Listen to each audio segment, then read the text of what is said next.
Nah ini kan muncul poster lagi. Menurut lu Bang, underrated gak dia? Ini Underrated gak sebenarnya gini dia? loh. Si kiper muka kentang ini berarti akhirnya Jujur aja sebenarnya nggak bagus-bagus banget. Iya. Cuma di hari terbaiknya dia bisa lebih jago dari Buffon menurut gua. Makanya dia juga. Lu ngerasa dia underrated nggak? Enggak, emang nggak bagus aja nih kiper Gua sebenarnya. bilang sih biasa aja sih sebenarnya. Biasa aja. Cuma Ya Henderson di Sheffield juga lagi jadi kemarin jadi jago Sabar. banget. Dari pertama kali Szczęsny take over sebagai first goalkeeper, Iya naik dari deputinya jadi pemilihan apa Selama gue nonton Juventus nggak sekalipun Szczęsny pernah blunder, nggak sekalipun. Walaupun karena pertahanan Juve juga selalu bagus ya, gitu. Dan yang kelihatan itu adalah di musim terakhir bersama Maurizio Sarri kemarin. Kebobolan terbanyak sepanjang sejarah Juventus 10 musim terakhir. Dia bikin save banyak banget tuh dan dia nggak pernah blunder. Jadi menurut gue ini underrated nih pemain. Buat gue ya. Ya gitu. kalau gue sih nggak underrated. Mungkin dia kiper bagus. Cuma tapi bukan top. Iya, bukan top setuju. gitu. Dia bukan kiper top kayak misalnya you name it lah, mungkin Courtois, Oblak segala macam gitu ya. Cuma kalau dia lagi di hari bagusnya, apa bedanya sama kayak siapa kiper Lukas Fabianski? Ya tim Howard tadi bisa jadi bagus banget lah di Piala Dunia waktu itu. Iya, emang tapi emang semalam dia di penempatan posisi sini kalau menurut gua nih. Bagus. Penempatan posisinya semalam yang bikin dia banyak save. Ya. Gini, Juventus tuh sepanjang gua nonton generasinya kan jarang ganti-ganti kiper ya Bang. Ya. Buffon, Van der Sar, Peruzzi. Nah buat gua, Szczęsny ada di levelnya Peruzzi.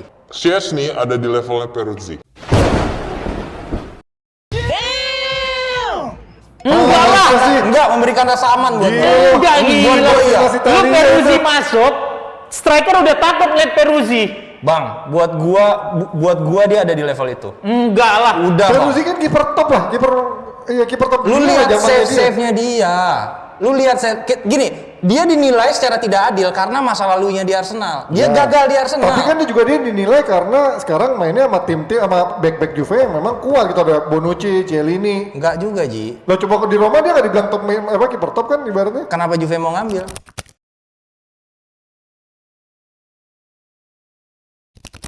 Seandainya lawan Burnley menang, MU bakal juara musim ini nggak? Enggak lah, masih jauh lah. Lu optimistis sih. Lo bukan enggak, itu bukan berarti enggak juara. Lu nggak bisa prediksi. Jawab aja Bang, enggak berarti ya. Bukan kasih. Ini udah Indonesia pecah. Bener kan? Ini Indonesia pecah nih. Orang ngomong udah clear, lu cuma nggak ujungnya. Dia ngomong dia harus bisa kasih kesempatan menjelaskan dong. Ini yang bikin alasannya apa? Ini yang bikin Indonesia pecah, orang-orang kayak gini nih. Orang ngomong apa, lu cuma ambil, lu tak jadiin baik-baik. Satu kata nggak dikasih waktu untuk menjelaskan. Terus nanti orang dipelintir sama netizen. Masa jadi kebakar, emang brengsek. Bang, kalau lawan Burnley menang, MU bakal Enggak dong, lu denger dulu penjelasannya apa. Nggak bisa dihitung sekarang, kampret. Tapi gue bilang tapi peluangnya akan lebih besar setelah nanti lawan Liverpool. Iya. MU salah satu kandidat. Jadi kalau menang lawan Burnley, peluangnya besar. Oke. Peluangnya lebih ada. Sorry, gua ralat ya. Setelah nanti lawan Liverpool, lu baru lihat di situ kepantasannya. Kalau mereka tidak kalah, besar peluangnya juara. Berarti juara ya? Besar peluang juara beda. Iya. Gue bilang sih, kan gue sempat bilang sama Fuad juga, MU pasti masuk Champions League. Iya, pasti kan? masuk. Karena Chelsea, MU, Liverpool ini peluang yang paling besar untuk let's say sekarang nih 30% nih semua. Cuman kan kita nggak tahu Arsenal ini kemana. Jadi Arsenal ini low profile aja dulu. Iya. Arsenal lagi di bawah jauh kok. Step by step dibully nggak apa-apa. Yang penting menang terus. Nanti ini tahun kejutan. Arsenal ini macam lagu. Kenapa begitu Bang? Terlatih patah hati.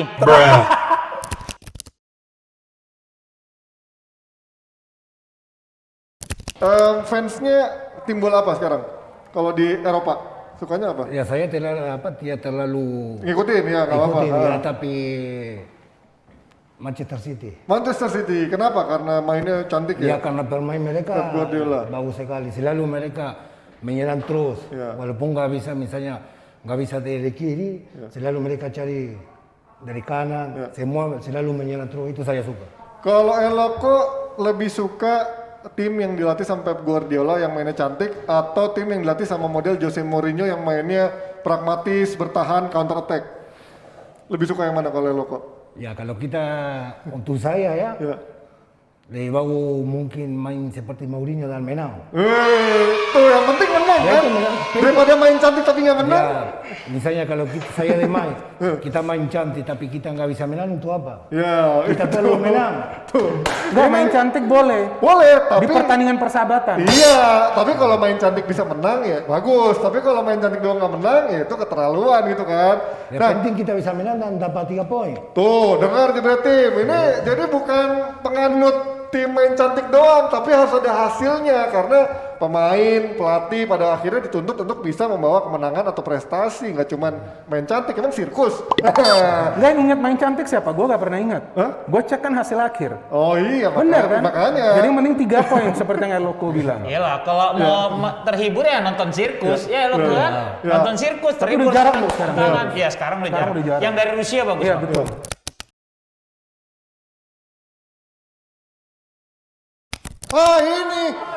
Ini yang sering gue lihat di BBB dan juga ternyata kita satu geng. Tos dulu dong ini. Ini- kan bisa sambil Nggak kasih audio, dikasih sambil ini, kasih nggak audio. dikasih Oke. mic. Nah, gitu aja. datang ke DPI. Yeay. Hari ini datang ke DPI. Hari ini datang ke DPI. Nanti malam nih, Jas, MU lawan Southampton. Menang nggak kira-kira? Oh bisa dong menang. Bisa dong. Manchester seret. Manchester United ya. Manchester. Kasih skor dulu deh, kasih skor berapa? Kamu pengennya menang berapa MU nanti? Bisa lah 3-0. Berat 3-0, paham ya? Yes, last question. Kata Dedi mengidolakan Bang Valen. Aduh iya dong. Jadi Pernah dia berapa kali ini kok sama ya Valen? sangat Foto. mengidolakan Bang Valen ya. Iya saya lihat terus kan jebret media. Udah minggu depan nambah pandit muda kalau udah kayak gini sulit. Jas, kamu di YouTube-nya BBB itu kamu yang mau tampil atau dipaksa sama ayah? Apa? Oh, emang. Tapi dia emang cuma pengen- mau, gue minta bahas Arsenal nggak mau. Bagus. MU aja. Bagus, udah gitu aja. Ini dia. Nonton ya. Tidur dulu kita. Tidur dulu dapat baru benar nanti itu. bangun. Ya. Pastilah gue nonton bokap papanya. Nonton Ini yang malam. repot. Giliran Arsenal dia nggak mau. Satu-satunya orang yang berani nunjuk Bang Binder di DP selama setahun di sebelah kiri gua. Lu lihat kan gue diam aja.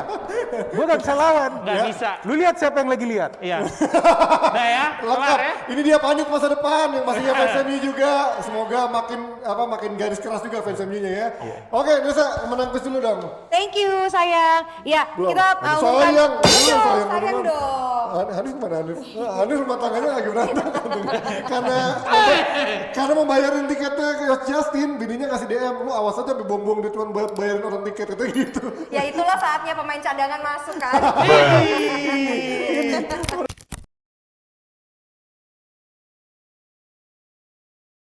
Lu berarti City Enggak, atau pasti kalah sih. Enggak, Nggak, ini lu kan lebih- namanya nggak, sepak pasti lu bola, lebih- tapi Ya. di atas kertas gue unggulkan City. Ya, unggul City tipis sih. Gimana? Lo? Unggul City tipis. City tipis, oke. Nah, lanjut berapa skor? Skornya berapa sih Liverpool menangnya? Ya, gua nggak peduli. Skor itu di PSBB. Kita nggak boleh melangkahi Skor PSBB. Jadi kan Oh iya, skor PSBB. udah ada pembagian yang jelas. Iya, ya, kita nggak boleh melangkahi PSBB. Ya, ya, gini, kita gimana kalau challenge? Oke. Gua sama Panji. Apa? Challenge kalau sampai Liverpool menang, ya martabak boleh lah Yaudah. taruh sini. Yaudah gue City menang berarti. Takut. Dia martabak doang takut. Bukan. Di sini yang aneh adalah seorang fans Liverpool. Iya, lebih aneh Iya, lagi. aneh juga. Masa gue disuruh challenge dua-duanya musuh gua? Lebih parah lagi. Saya nggak ada martabaknya. Kalau kita sih we don't care, yang penting ada martabak. Yaudah, itu tadi ya, tadi. Yaudah nggak apa-apa, prediksinya. martabak jadiin. Gua Jadi. Liverpool, lu City. Tapi lu nggak punya martabak. Gua kasih martabak, tapi lu nggak punya martabak. Salah. Tapi martabak telur ya. Gue nggak suka yang manis. Martabak telur. Roti bakar coklat tuh makan. Beda tapi.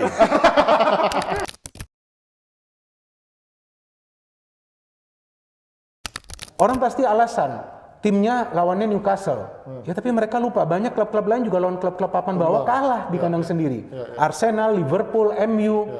Jadi menurut gue ini progresnya sudah ideal.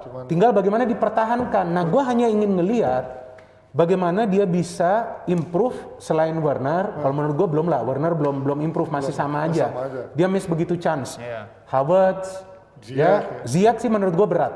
karena dia perlu orang yang kerja keras, pemain yang kerja keras. Dengan skema ini ya? Iya, dengan skema ini ya, Tuchel pokoknya lari naik turun. Jadi kayaknya untuk awalnya agak berat ke Ziyech, kecuali game yang Chelsea tampil lebih rileks lagi, andalin counter mungkin bisa main. Tapi ini juga masih periode honeymoon sih Ji menurut gua. Kalau lu lihat lawan-lawannya relatifly yang agak bisa menjegal kan cuma Spurs doang dari 5 pertandingan terakhir. Dan kalau lu lihat next week ini adalah pembuktian menurut gua apakah Tuchel ini emang pelatih yang bagus, adaptif atau enggak. Karena kan next match fixtures-nya itu kan antara lain ya minggu depan ada Southampton, tapi ada Atletico dulu.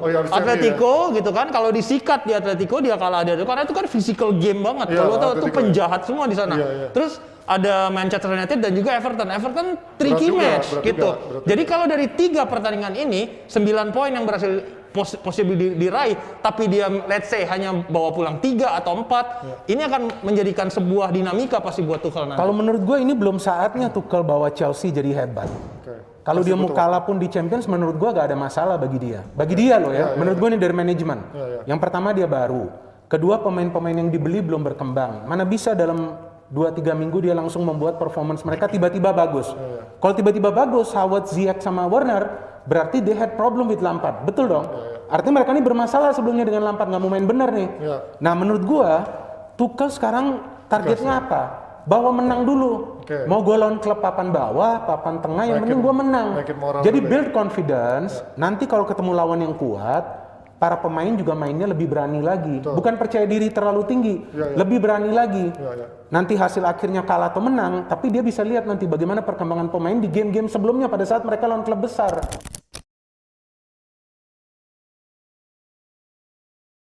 Kalian lebih milih ngelihat Udel Nesa atau kepala botak Nyoki? Nah, itu. Kalian pilih aja deh.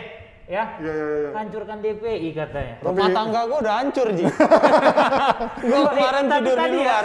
Pas yang ada yang komen calon suami Nesa, kan gua di dalam control room, sebelah gua Hanif, bukan Hanif Jamet ya. Secara spontan, ini ngebensin lagi nih gua tahu nih. Secara spontan, Hanif begitu baca kan lu sebut tadi calon suami Nesa, itu Hanif bilang apa? Anjing. Tuh kan? Kayaknya nggak ada, sayang, nggak ada ini sayang. Jangan percaya. Lu tadi ngomong gitu nggak? Lu ngomong sama gua. Gua udah tidur di luar bang kemarin bang. Gitu nggak tadi? Kagak bang. Astagfirullah. Lu udah baper ya? Gua ngadi. Gua udah tidur di luar loh kemarin. Gara-gara postmate reaksi tuh yang si Abrar tuh, yang gua disiram air. Ya daripada buang di luar. Gak setia kawan, gak ada yang setia kawan di sini.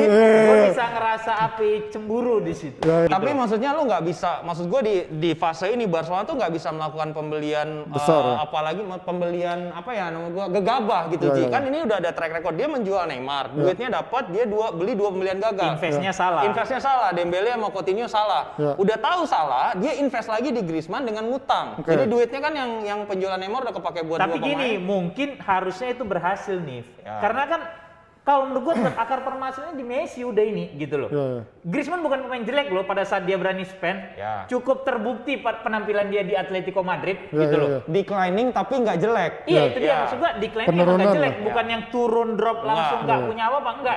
Even Coutinho gitu loh. Berarti kan permasalahannya kan ada di tim ini sebenarnya, bukan di individu yang mereka beli. Betul. Gitu loh. Dan ini semakin menguatkan. Kalau gue bilang dari dulu, Messi bisa bersinar karena ada Xavi Iniesta selesai. Iya. Tanpa ada 2 gelandang tangguh yang ngedukung dia nggak bisa sendiri. Lihat aja sekarang tengahnya. Tapi lumayan lah, maksud gue even waktu Xavi Iniesta cabut kan sempat ada Rakitic dan siapa tuh ya? Rakitic bagus. Busquets juga masih bagus gitu loh. Tapi kan ada yang bilang Busquets nggak bagus. Nggak, Busquets bagus. Malam aja dibilang Busquets bagus, ada yang nge-tweet kok.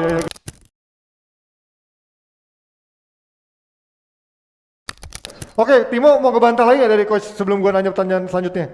Oke, jadi intinya ya, bukan hanya koefisien yang dihitung, tapi juga timnas Jerman seperti apa. Oh bukan. Selama ini yang paling timnas yang paling high class all the time timnas Jerman. Timnas Jerman datangnya dari Bundesliga. Nggak mungkin timnas satu negara itu berkelas kalau liga nasionalnya nggak berkelas gitu. Dan liga nasionalnya berkelas karena apa? Pendidikannya berkelas, gitu kan? Nah, pendidikannya berkelas itu akar rumput, gitu. Itu akar rumput. Jadi sepak bola itu sebuah piramida. Nggak bisa cuma ngelihat yang di atas aja, yang puncak aja gitu. Real Madrid, Barcelona itu mendapatkan keuntungan dari pemerintah, dibantu tutup lubang, gali lubang, tutup lubang. Nah ini klub-klub seperti ini yang bikin masalah gitu. Jadi jangan dipermasalahkannya ke Bundesliga atau klub-klub seperti Bayern München yang bisa main di top level. Seharusnya sekarang Champions League juaranya harusnya Bayern München kalau Lewandowski main. Karena kemarin kalah final kalah 2-2. Itu nggak boleh berandai-andai kita bicara data. Kalah away goal, come on. To Paris Saint-Germain with Lewandowski, please. 2 gol lebih. Neymar kena mistar loh 2 kali. Jerman itu berkualitas banget timnasnya, klub-klubnya, dan mereka yang buat saya bangga ya. Mereka itu common sense-nya luar biasa gitu. Dan diatur oleh pemerintah. Jadi bisa gitu. Kalau pemerintahnya part of the problem atau just part of the problem, jangan salahkan UEFA gitu. Karena ujung-ujungnya kembali ke klub. Apakah klub mau membayar seperti itu atau mereka menggunakan common sense gitu. Karena itu udah nggak common sense. Gaji pemain, transfer pemain itu udah nggak common sense. Nah, itu saya setuju sama Coach Justin gitu. Hal-hal seperti gini tuh harus dibenahin. Tapi bukan membenahnya itu dengan menghancurkan sepak bola. Bikin PSL yang hanya untuk apa yang dihancurkan? Tim atas menghancurkan piramida. Nggak ada yang dihancurkan. One more thing, sorry, one more thing. Saya baca di websitenya si superleague.com ini, harusnya ditulis X ya, xsuperleague.com. tulisannya the best clubs, the best players every week. Saya mau tambah sedikit, screw the rest. Enggak gitu juga. Gini, gue tidak setuju juga apa yang Timo bilang bahwa pemerintah tidak boleh terlalu intervensi. Mungkin kelihatan di atas kertas sehat bahwa perusahaan harus plus, oke? Barca punya income terbanyak di dunia, semua tahu, 800 juta lebih. Kalau lu tiap tahun punya income 800, lu pinjem duit minus untuk investasi ke pemain, nggak ada masalah dong. Iya kan? It's not about ngutang. Ngutang nggak ada masalah, yang penting lu bisa bayar. Nah, yang jadi masalah kan sekarang pandemi. Oke, satu. Jadi kalau perusahaan harus sehat, nggak boleh karena untuk gue pemerintahan Jerman terlalu intervensi. Oke? Yang dikatakan Timo itu nggak setuju juga bahwa grassroots harus bagus ini. Timnas Belanda Eredivisie itu nomor 7. Timnasnya 4 kali masuk final, walaupun nggak juara, tetap masuk final dengan penduduk 16 juta. Pendidikan oke, tapi liga nggak harus bagus karena pemainnya main di luar semua. Eredivisie liga bagus dong. Eredivisie liga bagus. Eredivisie itu ranking 7 di UEFA. Iya, makanya saya bilang jangan lihat ranking begitu dong. Kalau misalnya ngelihat ranking begitu terus ngelihatnya kayak Bayern München baru kalah 2-2. Walaupun 2-2 lawan PSG langsung Bayern München di bawah PSG gitu. Iya, tapi jangan dilihat kayak gitu. Enggak, tapi kan harus ada parameter yang kita pegang. Oleh karena itu Belanda itu jago banget. Justru Belanda, hebatnya Belanda itu berada di pihak saya argumentasinya. Gitu.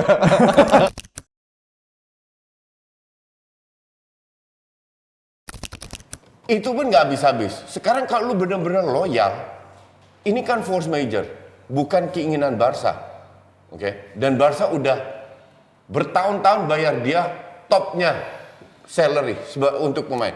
Kenapa lu bilang, ya sudah kalau masalah, dan ini kan cuma setahun, bilang aja gaji gue 1 euro.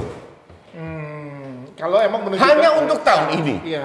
Tahun depan sudah normal, limit spendingnya Barca sudah meningkat, income sudah meningkat, kembali normal, baru bisa dibagi lah. Dibagi, let's say 70 juta, 4 tahun jumlah setahun ini.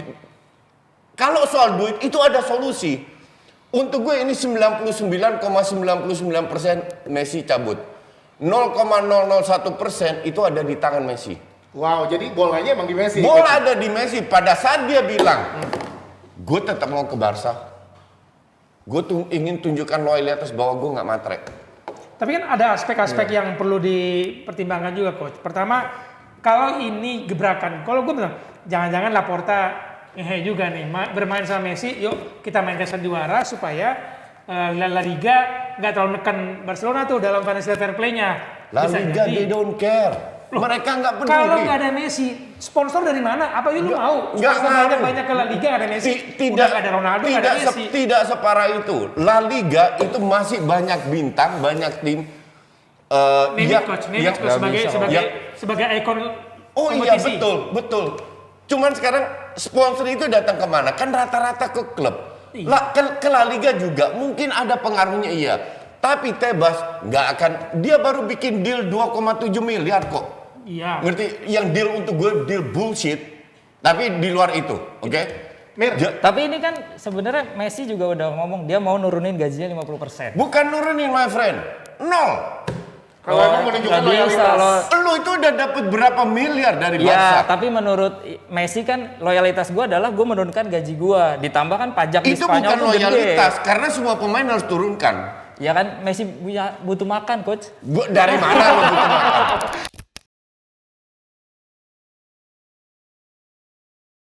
Kalau secara pembelian, kalau penjualan kan memang dasarnya ada backgroundnya dia nggak punya duit kan. Iya. Tapi kalau untuk mencari pemain yang hilang dan digantikan, iya, emang tapi kualitasnya di bawah. Tapi nggak beda jauh banget untuk Serie A tuh masih bisa main lah. Oh iya, kalau bisa main iya, tapi untuk mempertahankan seri title itu lain cerita. Iya betul. Tapi kalau di Milan, iya dia. Kalau lawan Milan, tapi kalau gue lihat Juventus juga pesannya cuma beli Locatelli dengan ya Allegri. Kalau ini gue setuju. Jadi kalau seandainya Inter juara lagi bukan karena Inter hebat, karena kompetitornya katro, tidak memperkuat diri. Tapi kalau untuk pemain yang datang buat nambah, kan maksud gue dengan keadaan Inter yang nggak baik, nggak bisa. Oke, dengan keadaan Inter nggak baik, oke. Tapi lu nggak bisa bilang paling bagus. Karena lu udah hilang 3 pemain. Juve kehilangan siapa? Nggak kehilangan siapa-siapa. Ya, tapi iya. bertambah Locatelli. Gitu dong hitungnya. Gimana sih? Kalau menurut gue kalau begitu gimana? Coba Dia cuma lihat yang di atas siapa, dia tidak bahas Lukaku, Eriksen dan Hakimi yang punya peran penting sekali. Gimana sih lu hilang? Coba begini dulu, tenangin dulu begini. Coba. Jadi gini. Ya, Lukaku hilang diganti Zeko. Ya kelasnya kan Zeko di bawah beda. Iya, jauh. Terus ya itu tadi. Eriksen hilang kan pasti udah pasti hilang. Calhanoglu di bawah Eriksen. Calhanoglu di bawah Eriksen. Jadi memang ya mereka hilang pemain yang lebih baik dari pemain yang iya, jadi nggak bisa lu bilang bagus. Itu tadi yang gue bilang. Kalau Derby della Madonnina, ya mereka akan ada di puncak klasemen. Tapi kalau di Derby Italia, gue nggak terlalu yakin. Tapi untuk bersiasat dengan keadaan finansial yang kayak gini, datangin Dzeko menurut gue ya udah the best Inter begitu. Tapi itu menurut gue nggak best deal sih menurut gue, Vin. That's why lu harus rubah kalimat lu. Ngerti nggak? Ini mungkin dengan sikon sekarang yang terbaik buat Inter. Tapi masih jauh kualitasnya di bawah dengan kehilangan mereka. Iya, soalnya kan tadi gue bridging-nya ada enggak, lu bilang ada masalah finansial. Lu bilang pembelian paling bagus dari mana? Kita tengahin kita ya gimana? Dan masih ada pemain yang akan datang lagi. Siapa? Hah? Siapa? Ada incar kayak Zapata. Alah, ya Zapata itu baca Zapata. Dan itu bagus loh. Itu mah ngarep lu. Makanya gue ngikutin. Sebenarnya Allenatore itu kuatnya banget. Simone Inzaghi hilang diganti Simone Inzaghi. Itu kelasnya beda banget tuh. Iya kan kalau Lukaku sama Dzeko ya mungkin segini. Dzeko nih Donnarumma. Segini biji lu. Segini lah maksud gua. Beda tipis. Gak ada beda tipis. Biji lu beda tipis. Serie A. Dzeko main di Utrecht aja cadangan tau. Enak aja lu main tipis. Ini bagus tapi ini Lukaku di sini Dzeko. Dzeko bagus dari gunung.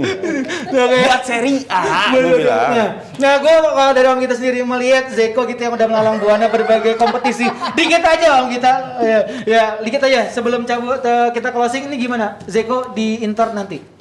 Nggak bakal lebih hebat dari Lukaku. Jauh. Artinya pasti. Ya, mengharapkannya Lautaro Martinez pastinya. Tapi enggak. Arsenal kan? Iya. Enggak, coach. Enggak main di UCL. Jangan main di UCL. Dia nggak bisa main di UCL, coach. Arsenal Spurs sudah lah. Oke. Tapi emang nggak oke ya. Nggak sepadan lah hilangnya Lukaku datang Dzeko tuh nggak. Oke.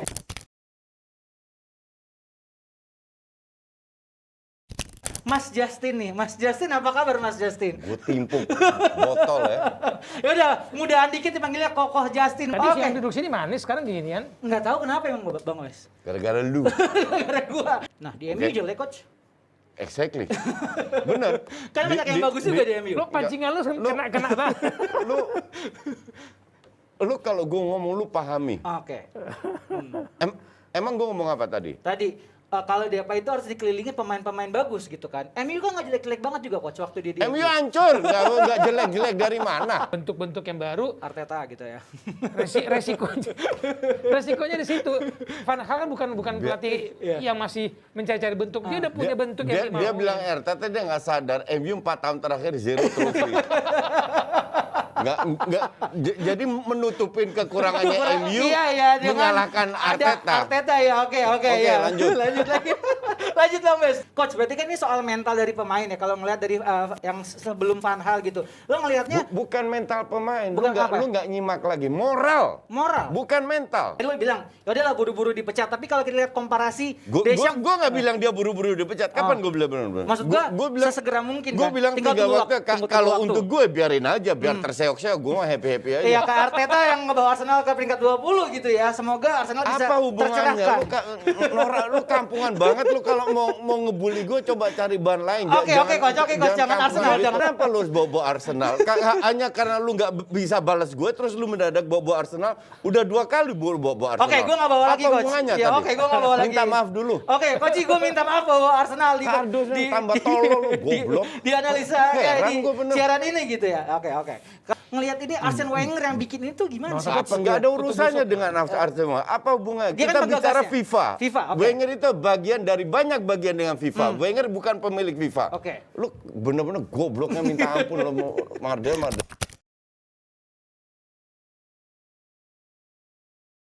Karena jujur ya, kalau komparasinya kalau Tammy Abraham bermain pindah ke Italia itu perjudian luar biasa karena jarang pemain Inggris yang sukses main di Italia kalau nggak skillful dan muda, berani. Ini bagus banget bagi mereka. Kan tadinya mau pindah ke Dortmund tuh Tammy. Nah kalau kita lihat Tommy back Italia, lu belajar banget strategi back bertahan di Italia. Ini bonus banget buat Inggris. Apalagi dia bisa geser kaptennya AC Milan ya, si Romagnoli itu. Dari dulu emang Romagnoli mah cuma. Tapi maksud gua artinya aja sama Romagnoli.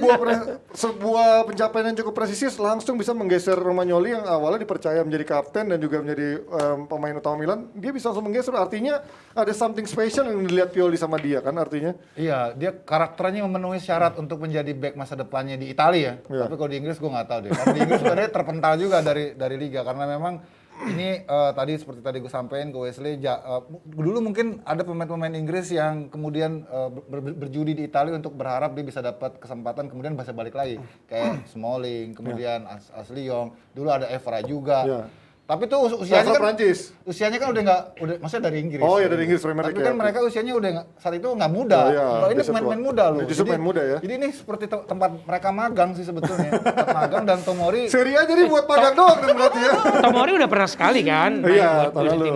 Dan Tomori ini langsung dicintai gue lihat ya sama Milanisti karena tuh dari Twitter yang gue lihat di Indonesia aja penggemar Milan tuh muji-muji banget, dia malah ngait-ngaitin sama gaya tacklingnya seperti Maldini.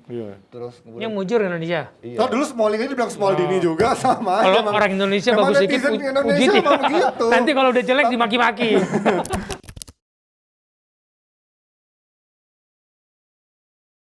AC Milan belum ada di level Champions League. No experience, no quality. Oke, next pembahasan. Kenapa? Enggak, maksud gua, kenapa dari sini? Enggak, maksudnya tadi malam itu pertandingan agak beruntung menurut saya. Buat siapa? Karena ada gol bunuh diri itu. Ya, Milan beruntung karena mestinya dia kalah 2 leg. Kalah 2 kali lawan Porto. Kenapa? Karena Porto begitu menguasai pertandingan. Begitu percaya diri main. Sedangkan Milan dia nggak percaya diri di Serie A. Ketika dia di Serie A, siapapun lawannya, mau Juve, mau Inter, mau Atalanta, dia press atas. Ketika lawan Porto, dia bahkan coba main build up, dia mau coba antisipasi serangan balik. Akhirnya Porto yang udah tua-tua dan besar-besar pemainnya yang lambat-lambat, kok malah bisa malah mendominasi permainan, gitu loh. Yang saya tambahkan di sini, Ji ya.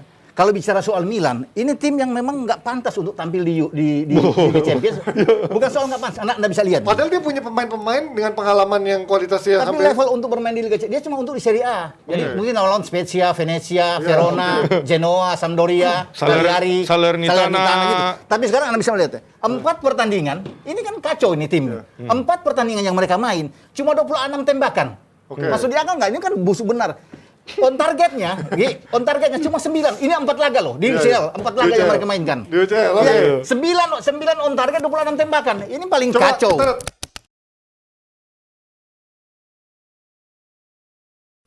Sorry, musim lalu sudah sering pakai. Ntar dulu. Jadi dari skuadnya, jadi dari taktik yang dijalankan oleh itu tidak sesuai dengan transfer plan-nya dia. Plan A kan kita punya plan B, C, D. Ya kalau misalnya emang pengen main 3-4-1-2, kenapa Sancho yang dibeli? Karena biar bisa rotasi, bro. Ya harusnya dibeli pemain yang bisa main di dua formasi itu dong. Nah sekarang gini. Yang mahal tuh. Ya Sancho Sancho murah. Makanya Sancho murah. Gitu. Bisa satu posisi aja harganya segitu, apalagi bisa versatile gitu loh. Saul banyak posisinya bisa. Kan di tengah bukan di depan. Kalau menurut gua gini, Bang. Hari gini mau juara kok pelatihnya Ole Gunnar Solskjaer menurut gua. Kenapa? Jadi tagline ntar. Kenapa? Karena itu sama kayak Juve kok mau juara pelatih Pirlo gitu kan. Akhirnya 1 tahun doang kan. Oke. Yang pertama, seorang pelatih itu menurut gue ya harus punya jiwa leadership. Gue nggak ngeliat itu ada di Ole Gunnar Solskjaer. Pertama, kedua, dia harus punya set play. Dia harus punya set play. Lu mau main apa? Gegen pressing, counter pressing dengan pemain. Dia cuma ngandelin pemain-pemain individunya aja. Kalau pemain individunya nggak perform, kelar nih. Coba gue tanya, kalau permainannya Ancelotti menurut lu permainan apa? Pragmatis menurut gue. Zidane? Pragmatis. Deschamps? Tapi dia bisa memanfaatkan pemain-pemainnya itu dan juga berpengalaman. Karena Zidane mainnya di Real Madrid itu. Deschamps juga baru sekedar timnas. Artinya kalau lo lihat dari CV juga sebenarnya beda kan. Tapi ya gue setuju sih, Ole belum terbukti.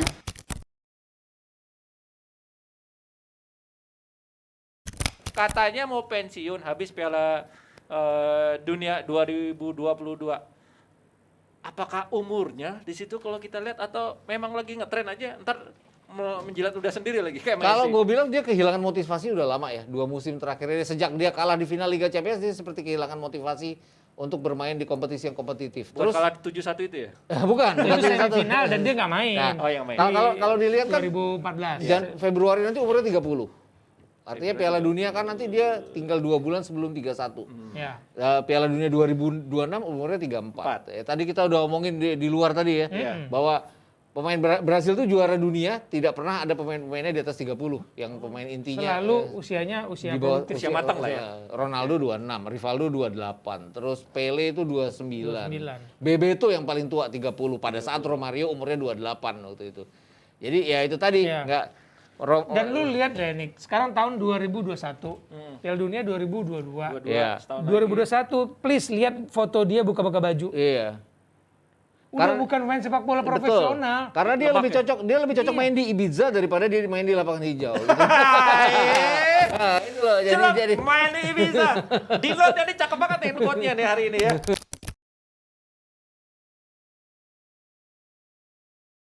Iya, karena kita kan bicara antara Saka dan Pedri kan.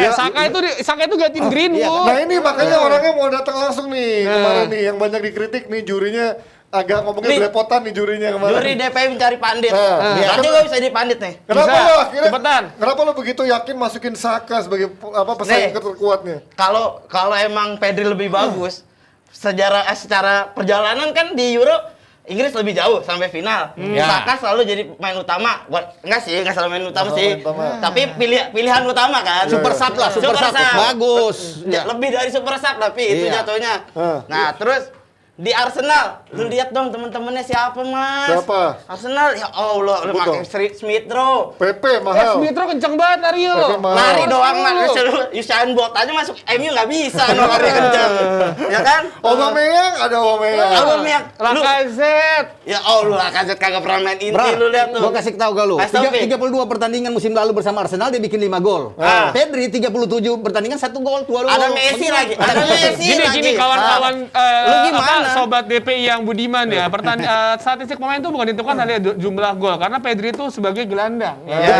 Kalian harus melihat bagaimana seorang Dick Pedri membuka ruang bagi rekan-rekannya, bagaimana dia menanggung semua beban di lini tengah bagi Spanyol dan juga Barcelona. Yes, betul. Lah itu Saka jangankan lini tengah, lini depan, dari sayap masuk dia cutback, cut inside, golin. Ini statistik lo, itu kan assist. Terus sama gol kan. Lu harus nonton, Mas. Boleh taman Nexa. Lu harus buka chances created. Chances created berapa, terus expected asisnya berapa? Ya tapi kan hasil yang dinilai hasil. Ya, lu itu kan ada jelasin kardus. Enggak justru itu dong maksud gua. Kita kan kalau ada satu orang misalnya Tio bilang Pedri ya, kita nggak mungkin trade Pedri lagi harus menambah. Kita Ya udah, harus coba cek nih dong. ada statistik Mason Greenwood-nya. Mason Green nggak ada. Karena passing akurasinya aja nggak ada. Saka tuh sering banyak salah passing di Arsenal sebenarnya. Ya temennya Mas, lu lihat. Bukan dia temennya, kalau salah passing ya Sakanya dong. Ya karena dia bukan gelandang. Tuh aja kan, ya udah gua udah kabur aja dah. Kayaknya gua kalah udah. Tapi di timnas oke tuh, Bar. Di timnas oke lah. Oke pun. Ya kalau Greenwood gak cedera tuh Saka nggak main. Itu Inggris juara.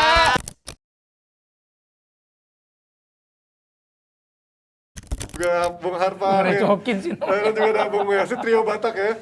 Molo aduh nasa menang Salam nyebutnya. nanti. Udah biar mereka nyanyi dulu. Kita memanggil juga ada dari Amerika di sana. Halo Koci. Justin Simanjuntak. Justin Simanjuntak sudah bergabung. Ketawanya. Sehat, Coach? Gak jelas. Halo. Halo.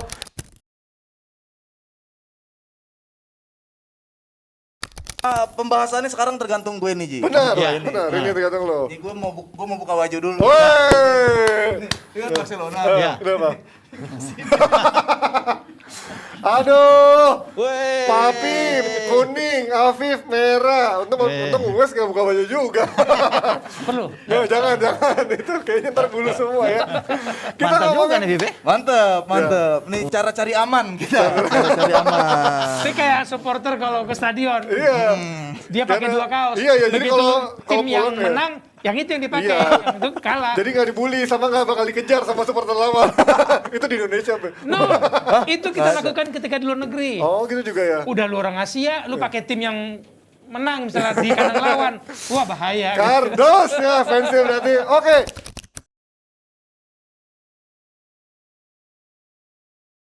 Rangers aja di peringkat 4 Liga Eropa. Segrup sama Lyon, Liga Prancis, peringkat 5 di UEFA. Segrup sama Brøndby, Liga Denmark, itu peringkat 12. Habis itu segrup sama Sparta Praha, itu peringkat 14, Ceko. Nah, dengan beberapa tim yang setara sama dia liganya aja, dia masih terseok-seok, Papi. Jadi, sebenarnya emang bagus, tapi sebenarnya nggak sebagus itu juga. Karena di Liga Eropanya juga lumayan terseok-seok. Cuma sekali menang lawan Brøndby, sekali seri, 2 kali kalah. Iya, tapi kita tetap harus melihat seorang sosok pelatih. Ya, seorang pelatih seperti Gerrard dari situ. Itu saya katakan tadi kan, dengan berbagai semua rekor yang dia buat, ini nggak gampang. Dan siapapun pelatih sampai 50 tahun depan tidak akan mungkin seperti Gerrard. Catat ini, sampai 50 tahun depan. Sampai 50 tahun depan nggak akan mungkin bisa mencapai 100 poin ke atas. Nggak pernah akan terjadi di liga. Di liga nggak ada. Ini luar biasa ini. Inilah sedang luar biasa. Dengan hanya 13 kebobolan nggak akan pernah terjadi di liga manapun. Satu musim cuma 13 kebobolan. Kira-kira berarti masih berapa lama lagi Klopp akan diganti oleh Gerrard? Minimal sampai dia kontraknya habis. Kalau Pep kan dia bilang kalau misalnya dia kontraknya habis, dia pengen istirahat dulu dari dunia sepak bola. Nah kalau Jurgen Klopp, kalau menurut gua dengan lihat Gerrard ditarik ke Aston Villa dan segala macam, gua sih feeling gua si Jurgen Klopp ini sampai akhir kontraknya dia udah nggak diperpanjang. Gitu. Nah inilah kadang-kadang yang salah kita nih. Kalau kita ke pasangan kita pakai feeling. Tapi kalau kita ngomongin bola, kalau pakai feeling jebol lu. Nontonlah PSBB. Harus ada data analisa kuantitatifnya gitu loh. Nggak bisa feeling gua ini. Setuju nggak Papi? Kan ngelihat situasinya dari Stephen Iya nggak harus ada ukuran dong. Kayak tadi kan gua pakai data gitu loh. Ada siklus 5 tahunan lu bilang bullshit. Tapi sekarang lu gua minta berapa lama? Feeling gua. Ya nggak akan kuat kalau feeling dibandingkan dengan yang terjadi secara tren. Papi gimana? Pasti dia akan menghormati, kan kontraknya 2024. Ya, pasti dia akan menghormati itu sampai di 2024. Tapi kalaupun dipecat, pasti dia akan terima juga. Kalau bisa tergantung dari manajemen. Tapi kan sudah digariskan 2024. Pep 2023 dia akan patuhi, dan 2023 Pep sudah katakan dia pasti keluar. Mau juara apa enggak juara, dia hanya butuh satu kan, Liga Champions doang yang dia belum dapat. Begitu dia selesai, dia akan keluar. Jadi kalau 2024 lo bilang dia akan tidak dilanjutkan kontraknya. Kalau Papi, dia tidak dilanjutkan atau dia yang tidak melanjutkan, dia yang tidak mau.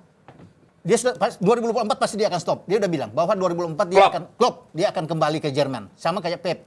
Dia akan coba menangani tim nasional. Siapapun itu Pep. Jebret tim gimana kira-kira kalian kasih di kolom komen kalian apakah setuju atau tidak setuju, dan menurut kalian kira-kira di tahun berapa Jurgen Klopp memang akan bertahan di Liverpool dengan ya 50 gelar lah kali ya. Sampai dengan 2024 nanti.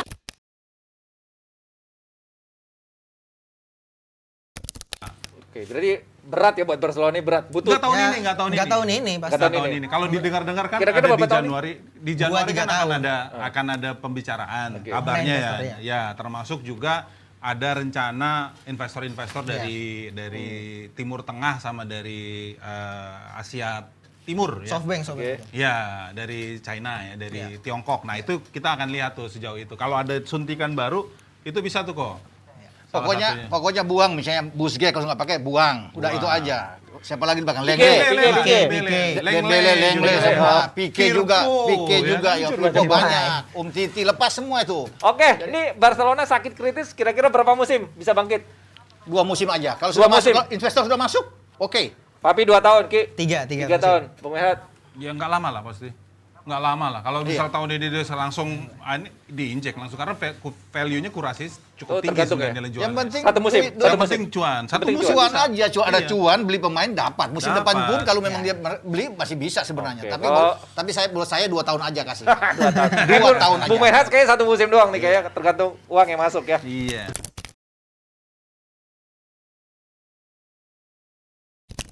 Kita sering lupa ini tim muda loh. Betul. Ini mayoritas tim muda. Dan banyak yang mengkritik dulu di awal pemilihannya Sintayong ini kan. Betul. Yang belum teruji, jam terbangnya belum banyak. Tapi prestasi mereka so far jauh dari ekspektasi. Betul. Rata-rata orang. Ekspektasi. Nah, that's why kita harus dukung. Ya. Makanya gue bilang, apapun hasilnya, juara nggak juara, Sintayong stay. Oke. Karena pelatih itu bukan tukang sulap. Ya. Dia butuh waktu. Oke. Dan arahnya sudah benar.